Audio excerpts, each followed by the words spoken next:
आपने कभी सोचा है कि कुलचे को बिना मटरा के साथ एक नवाबी रॉयल ट्विस्ट दे सकते हैं? तो चलिए आज बनाते हैं नवाबी कुलचा सैंडविच।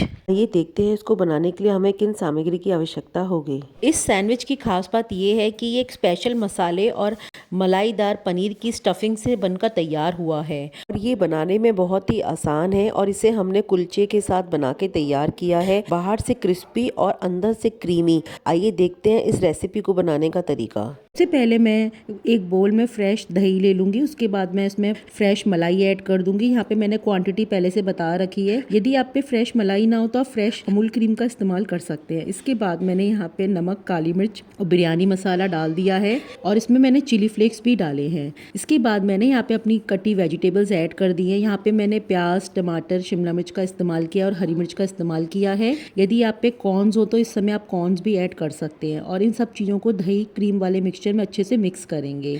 जब ये सब अच्छे से मिक्स हो जाएगा, इसके बाद इसमें अपने पनीर क्यूब्स डाल देंगे, जिससे कि पनीर सारे मसाले और दही और क्रीम को अच्छे से अंदर एब्जॉर्ब कर ले और इसे हमें हाफ एन आवर रेस्ट करने के लिए छोड़ना है, जिससे कि हमारा पनीर बहुत ही फ्लेवरफुल हो जाएगा। दही क्रीम वाले मिक्सचर में हमने बिरयानी मसाला ऐड किया है, जो कि बहुत ही एरोमेटिक होता है क्योंकि इसमें सभी खड़े मसालों का फ्लेवर होता है। जब हम इस पनीर को हाफ एन आवर इस मिक्सचर में सोक करेंगे तो पनीर अपने अंदर सारे अरोमा को एब्जॉर्ब कर लेगा। तो इस बात का हमें ध्यान रखना है कि इस पनीर को हमें हाफ एन आवर रेस्ट करने के लिए ज़रूर छोड़ना है, जिससे कि वो सारे फ्लेवर्स को अपने अंदर एब्जॉर्ब कर ले। अब हम एक पैन ले लेंगे, उसमें बटर या घी डाल देंगे। उसके बाद मैंने एक और मसाला तैयार किया है, जिसमें कसूरी मेथी, हरी इलायची और गरम मसाला है। यहाँ पे मैंने कसूरी मेथी 1 चम्मच ली है, हरी इलायची 2 से 3 ली है और 1 चम्मच गरम मसाला मिला के मिक्सी में पीस लिया है। इस मसाले से भी बहुत अच्छा फ्लेवर इनहेंस होगा। अब उसे हम गरम घी में डाल देंगे। इस मसाले में फिर हम अब थोड़ी सी प्याज, शिमला मिर्च, टमाटर डाल देंगे और इसे हल्के से सौते करेंगे।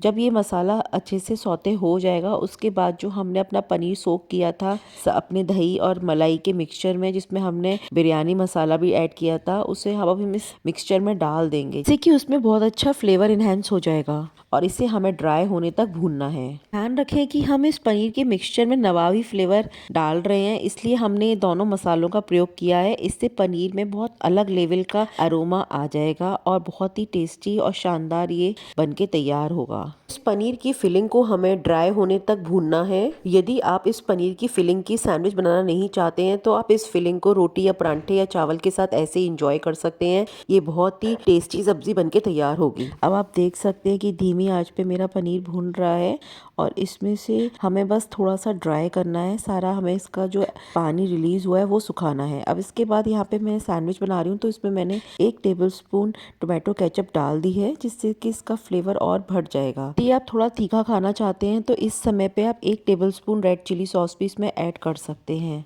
ध्यान रखें कि जब हम पनीर को पकाएं तो हमें इसे धीमी आंच पे ही पकाना है, इसे हमें तेज आंच पे नहीं पकाना है, क्योंकि धीमी आंच पे जब ये पकेगा तो जो हमारा दही और क्रीम है वो बहुत ही मखमली टेक्सचर का हो जाएगा। अब आप देख सकते हैं कि मेरा नवाबी क्रीमी मलाई पनीर बनके तैयार है। अब इसे हम एक बोल में निकाल लेंगे। अब मैंने इस पनीर को एक बोल में निकाल के थोड़ा सा ठंडा कर लिया है। इस बात का विशेष ध्यान रखना है कि जब भी हम कुलचा की सैंडविच बनाए तो हमारी पनीर की फिलिंग ठंडी होनी चाहिए। यदि हम गर्म फिलिंग कुलचा पे लगा देंगे तो हमारा जो कुलचा है वो सॉफ्ट हो जाएगा। तो हमें ध्यान रखना है कि हमने जो नवाबी पनीर बना के तैयार किया है, इसे पहले हम थोड़ा ठंडा कर लेंगे। अब मैंने उसी पैन में बटर डाल दिया है और कुलचे को दोनों साइड से हल्का गुलाबी होने तक सेकेंगे। मैंने उसी पैन में बटर डाल दिया था। आप देख सकते हैं मेरा बटर मेल्ट हो चुका है और मैंने कुलचा डाल दिया है। ध्यान रखना है कि कुलचे को हमें बहुत ज्यादा नहीं सेकना है, बस हमें हल्का गुलाबी होने तक सेकना है, जिससे कि जब कुलचा की हम सैंडविच बनाएंगे तो वो कच्चापन ना लगे, क्योंकि कुलचे थोड़े मोटे होते हैं, इसलिए हमें इसे हल्का सा सेकना है।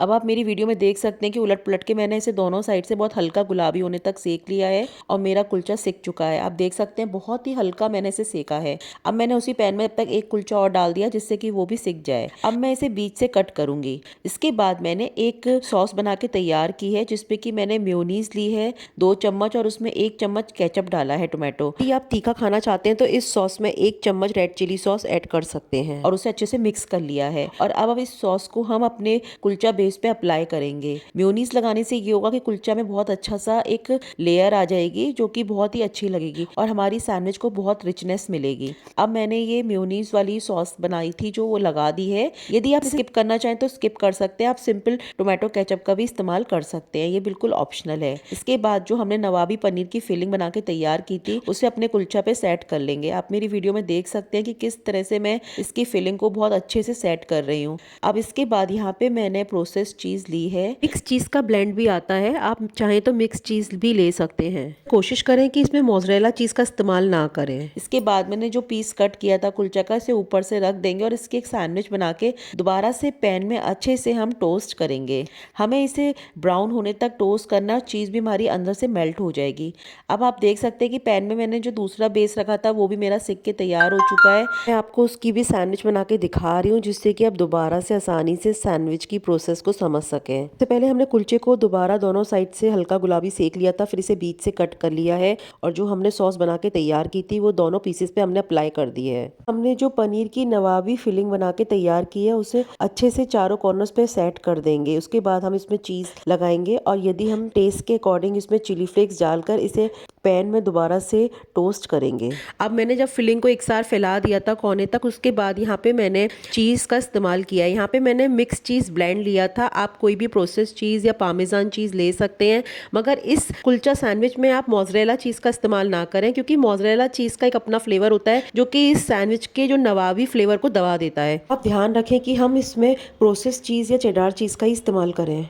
अब यहाँ पे मैंने उसे फिर दोबारा से तवे पे रख दिया है बटर लगा के और इसको अब दोनों साइड से हम सेक लेंगे। ये सैंडविचेस बहुत ही जल्दी बन के तैयार हो जाती हैं। आप देख सकते हैं कि मैंने इन्हें दोनों साइड से कितनी अच्छी तरीके से डार्क ब्राउन करके सेक लिया है और ये सैंडविचेस बहुत ही टेस्टी लगती हैं। और आप इस नवाबी पनीर की फिलिंग को किसी भी रोटी या राइस के साथ एंजॉय कर सकते हैं। तो ये 2 in 1 रेसिपी है और ये बहुत ही फ्लेवरफुल सैंडविचेस बनके तैयार होती हैं। ये सैंडविचेस हेल्दी भी हैं और इसमें बहुत ज़्यादा चीज़ और मेयोनीज का इस्तेमाल नहीं किया है, इसलिए इस सैंडविचेस को बड़े भी इंजॉय कर सकते हैं। यदि आप इस सैंडविचेस में चीज़ और मेयोनीज को स्किप करना चाहें तो आप पूरी तरह से स्किप भी कर सकते हैं। आप देख सकते हैं कि मैंने इन सैंडविचेस में बहुत ज़्यादा एक्स्ट्रा बटर, मेयोनीज या किसी भी एक्स्ट्रा फ्लेवर का इस्तेमाल नहीं किया है और ये खाने में बहुत ही टेस्टी बनके तैयार होंगे और इसकी फिलिंग बहुत ही टेस्टी के साथ साथ हेल्दी भी है। अब हमारी नवाबी कुलचा सैंडविच बनके तैयार हो चुकी हैं और इसको आप इंजॉय करें किसी सॉस के साथ या चटनी के साथ। यदि आपको मेरी ये हेल्दी और क्विक रेसिपी पसंद आई हो तो प्लीज़ मेरे चैनल को ज़्यादा से ज़्यादा लाइक करें, शेयर करें, सब्सक्राइब करें और इंस्टाग्राम पे फॉलो करना ना भूलें। यदि आप होममेड बिरयानी मसाले की रेसिपी चाहते हैं तो मुझे कमेंट बॉक्स में येस लिख के ज़रूर बताएं, मैं आपके कमेंट्स का इंतज़ार करूँगी।